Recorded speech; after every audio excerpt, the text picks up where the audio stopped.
नमस्कार, स्वागत है आपका जीवन 24 में और मैं हूं आपके साथ ऋषु चौधरी। भारत का डंका पूरे विश्व में बज रहा है। यह प्रधानमंत्री नरेंद्र मोदी के प्रयासों से संभव हुआ है।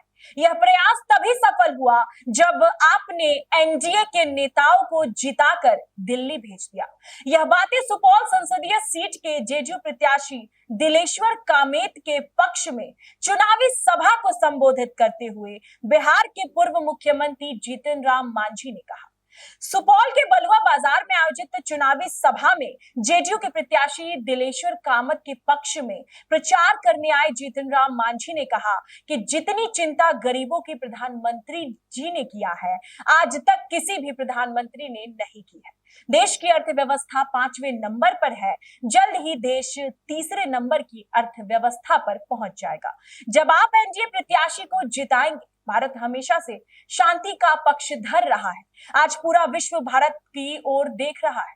कहा, यूक्रेन में फंसे 22,000 भारतीयों को युद्ध के मुहाने से सकुशल निकालना बड़ी बात है, बल्कि भारतीयों के अलावा भी अन्य देशों के छात्रों को भी निकाला। पीएम की कार्यकुशलता पूरा देश जानता है।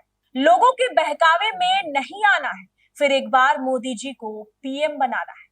सभा को बिहार के स्वास्थ्य मंत्री मंगल पांडे ने भी संबोधित किया। उन्होंने कहा कि बिहार के युवराज जिनके परिवार पर दर्जनों केस है, इनके परिवार के लोग बेल पर घूम रहे हैं। बिहार की जनता बखूबी जानती है कि इनके नियत और नीति में खोट है। जनता को गुमराह नहीं कर सकते।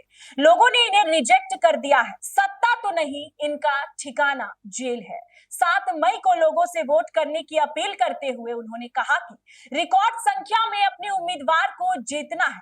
इसके लिए पहले मतदान फिर जलपान की बात कहते हुए सभी मतदान करने की अपील की। सभा को मंत्री नीरज कुमार, बबलू, जेडीयू प्रदेश अध्यक्ष उमेश कुशवाहा सहित अन्य लोगों ने की।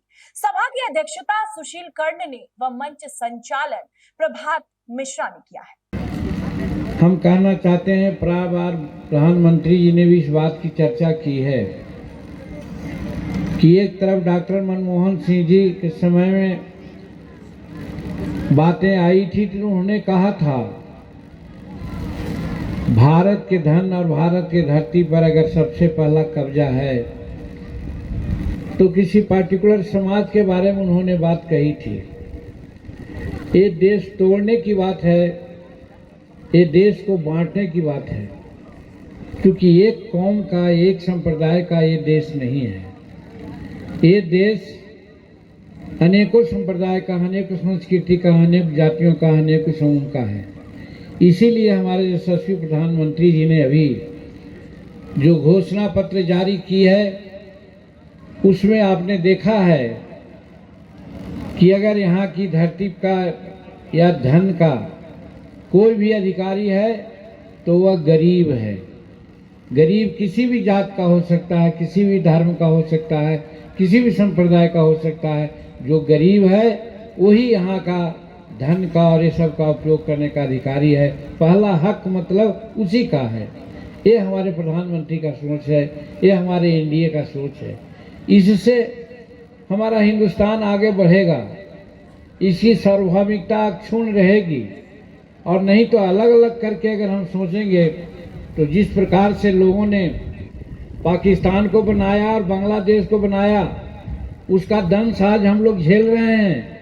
फिर कोई दूसरा देश बांटने का काम करेंगे क्या?